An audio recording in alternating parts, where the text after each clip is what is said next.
Good morning, afternoon, evening, whenever you're watching this. Thank you for watching.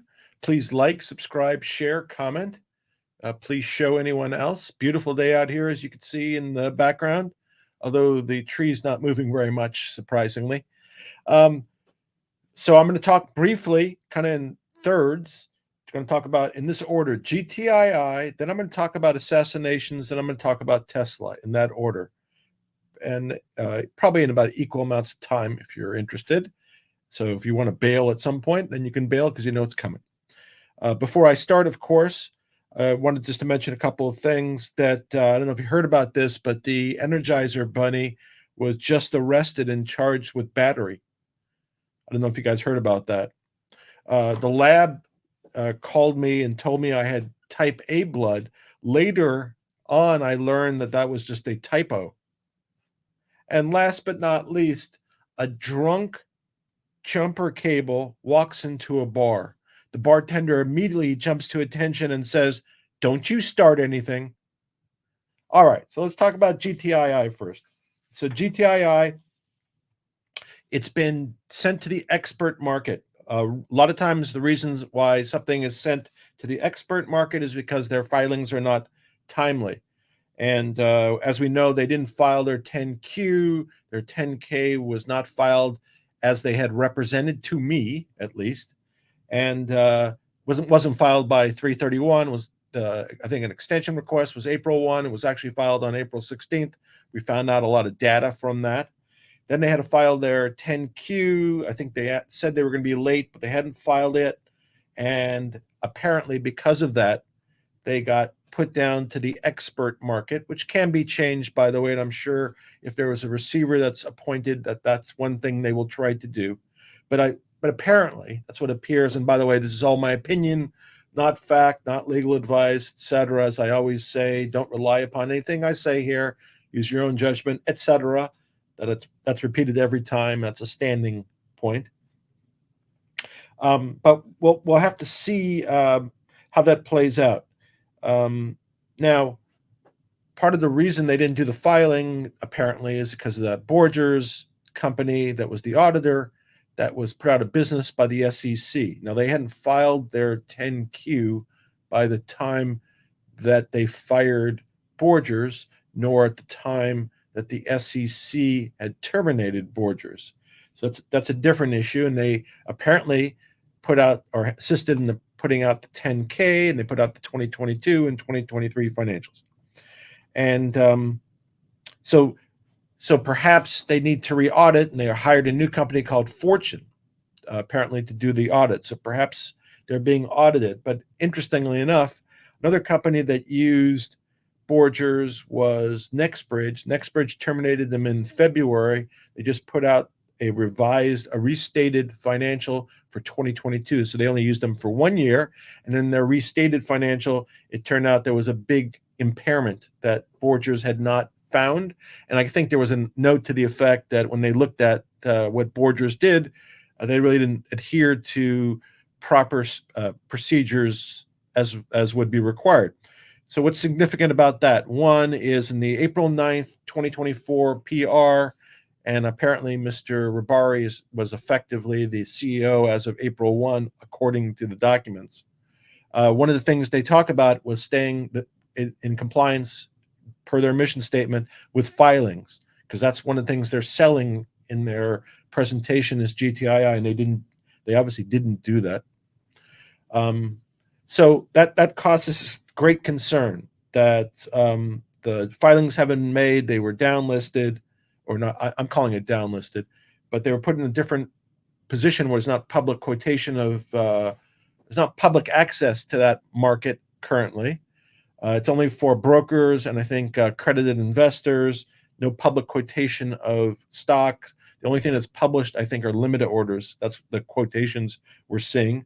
And obviously, if a receiver gets in, that's one thing they would be working to replace. The receiver application has been filed. I think on Friday, the courts were down because of the CrowdStrike problem, cybersecurity. And hopefully Monday we'll get a date. Maybe hopefully next week will be the hearing on that. We shall see.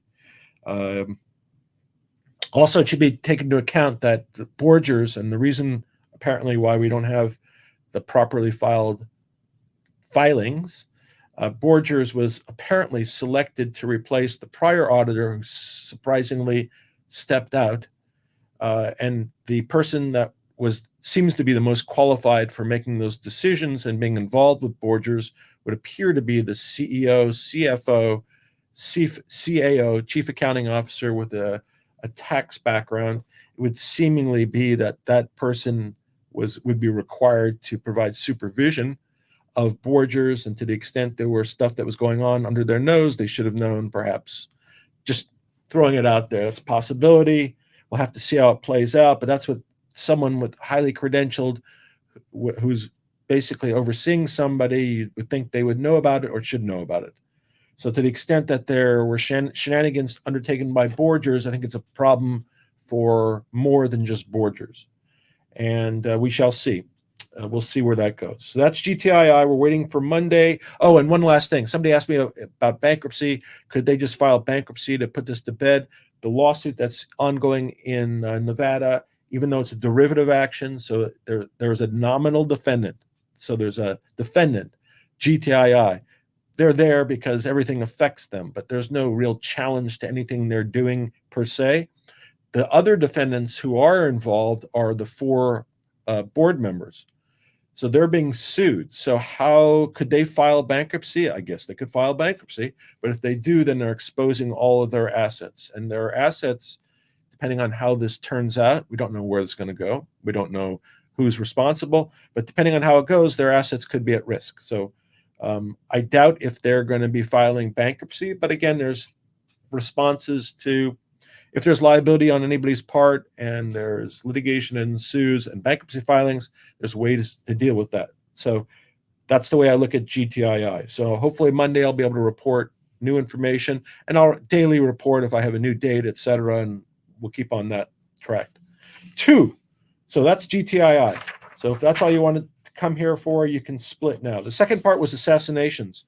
So obviously there was an attempt on Trump last week, a week ago. I wanted to let a little time pass so the situation cooled down a little bit.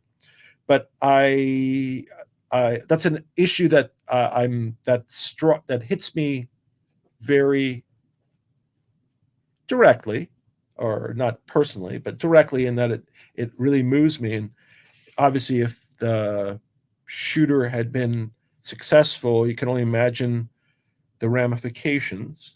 But I look back, and it's just kind of interesting to see the number of times that assassination of presidents or attempted assassination has occurred. So the presidents that have actually been assassinated: Lincoln, Garfield, McKinley, JFK. Those were all assassinated. There were attempts on Andrew Jackson.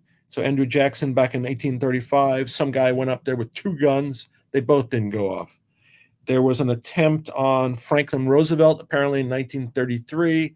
The shooter missed Roosevelt, killed the mayor of Chicago. I know Teddy Roosevelt, I believe, was shot in 1912 when he was making his 3rd run for presidency. Obviously, Reagan was shot. I was in law school when that happened. I remember watching that literally and figuratively. I think they had tape of the shooting, and you could watch it. And, there was an attempt on Gerald Ford. I think it was Squeaky Fromm, who had a gun right in front of it, elected not to shoot. So it's happened many, many times. Hoover, there was an attempt. Apparently, one of the Bushes, there was a car bombing that was set up. 2 presidents who died of apparently natural causes. There's allegations of poisoning to them. So it's happened quite frequently in our history, quite disturbing. But what personalizes for me is in 1968. So Martin Luther King had gotten shot, I think, in May. The elections were hot and heavy because we're in the middle of the Vietnam War. I would have been 9 years old at the time. I was a pretty alert kid and interested in the news at that time. There was no internet, only a couple news channels. Twitter was in its infancy. Just joking, of course. But Robert Kennedy was running for president. He was not a fan of the Vietnam War, so he was going to run to oppose Lyndon B. Johnson, who had taken over for John Kennedy, who had been assassinated in 1963. So when at some point in time, Johnson decided he didn't want to run. So two other people decided to run. Eugene McCarthy, I think he was from Washington or Oregon, who was a progressive leftist, I would say a leftist, and Hubert Humphrey, a more centrist Democrat. But they were both opposed to the war. So Kennedy was thinking about whether he was going to stay in, but he elected to stay in. The California primary was June 5th. Even after his brother had gotten shot in an open car in Dallas, in 1968, they did a cross California motorcade, basically, south to north. And California is quite a big state. So literally in like 24 hours, they went from south to Northern California and then back to San Diego, something along those lines. That was June 4th. Primary was June 5th. My parents took me to an area in Los Angeles where the motorcade was going to go. I remember Kennedy coming in his car, driving down a street. So everybody was just standing on the sidewalk. You could literally be within 2 feet of the candidate in an open car. And as he went by, he reached out his hand and he would shake hands to whoever was there. And I remember him reaching out, and I shook Robert Kennedy's hand when I was 9 years old on June 4th of 1968. One day before the primary, and the next day he got shot and assassinated at the Ambassador Hotel in Los Angeles by Sirhan Sirhan, who was a disgruntled Palestinian, as it turned out at the time. But every time there's an incident like what happened to Trump on Saturday, it brings me back to that moment of shaking his hand and just the change. Because he was very enthusiastic, optimistic, was a very uplifting candidate, and then he was assassinated. It really did kind of pull the wind out of everybody's sails. And again, takes me there every time an event like happens. It also just makes me sad that that's a part of American culture, that so many presidents have been at risk, have been targeted, and have been struck. And obviously security has to reflect that. Even the fact that Robert F. Kennedy in 68 was traveling in an open car after his brother 5 years earlier had been assassinated in an open car makes you wonder what the security is thinking. And that goes extra today. So just that was my comment on assassination. Last but not least, Tesla. So Tesla is involved in the pay plan litigation. There was a hearing on the attorney's fees application. So there was a lawsuit in Delaware. The lawsuit threw out the pay package. The only remaining issue is attorney's fees, but now there's an issue of ratification. So there was a hearing on the attorney's fees. I read through the transcript, which was really boring, to be honest. I think the whole transcript was 295 pages. If you're tired at night, but you can't go to sleep, this is a good device for doing that. But I went through there, and what they did is each side called one expert. They submitted reports by others, but the testimony that the judge heard was really from one expert from each side. An expert from the plaintiffs, so representing the attorneys who are trying to get money out of this. That's really coming here. I really didn't think was very impressive in terms of their testimony. What ultimately they testified to is the way we figured this out is we took the stock price minus the strike price times the number of options, and that brings us to $55.1 billion. We didn't take into account anything else, and that's the appropriate number. The contrary, being the Tesla expert, who was a more qualified, seemed to be a more polished. I was more impressed by the Tesla choice in experts. He basically said that there's a number of factors that go into, and are the plaintiffs and counsel providing a benefit to shareholders. And the expert was able to kind of delineate that there's a lot of other factors that go into the value to shareholders. Most of them are just not quantifiable. You can't really figure out a number. Because you can't figure out a number, you really can't figure out a number for the benefit. So it's just not a proper way of looking at it. Then we go back, ultimately the default to that is that we have the lodestar method as a kind of a check checking point. Lodestar method is number of hours times what a reasonable fee would be in that locale for a person of that type and that experience. And you multiply it together, you might do a little bonus based upon factors, but that's kind of how you figure out. And if you recall, the number of hours times fee, I think incurred was about $13 million for this. So I found it interesting, and I found the argument more persuasive in terms of Tesla. I don't expect a decision to be made on the attorney's fees for two reasons, at least in the short term. One, there's a Supreme Court case pending, no, excuse me, yeah, a Supreme Court case in the Delaware Supreme Court involving Dell Computers, involving attorney's fees. And I believe that the court, Judge McCormick, will wait until the case is decided before issuing her ruling as to attorney's fees, because it might go into standards of calculating fees, what's excessive, et cetera.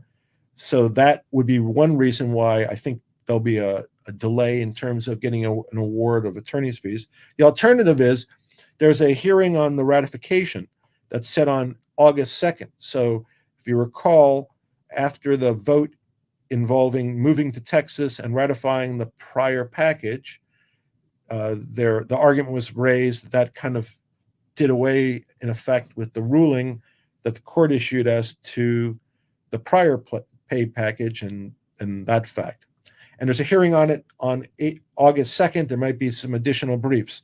If the court, after looking at the ratification issue, decided and agreed with Tesla and the other parties supporting that, then there would be no need to make a decision on the attorney's fees. Maybe there would be a different attorney's fee motion, maybe brought by a different party. Maybe Tesla might bring some kind of attorney fee motion if it applied. But that would change. So what we're waiting to see is a decision on the attorney's fee motion, a decision on the ratification issue. We're also waiting to see any additional briefs that are filed in Delaware as to the ratification issue. And I will keep you apprised as to that. Have a great day. Be well, everybody. Take care. Stay cool. Enjoy the sunshine. Enjoy the summer. And be well. Take care. Have a great day.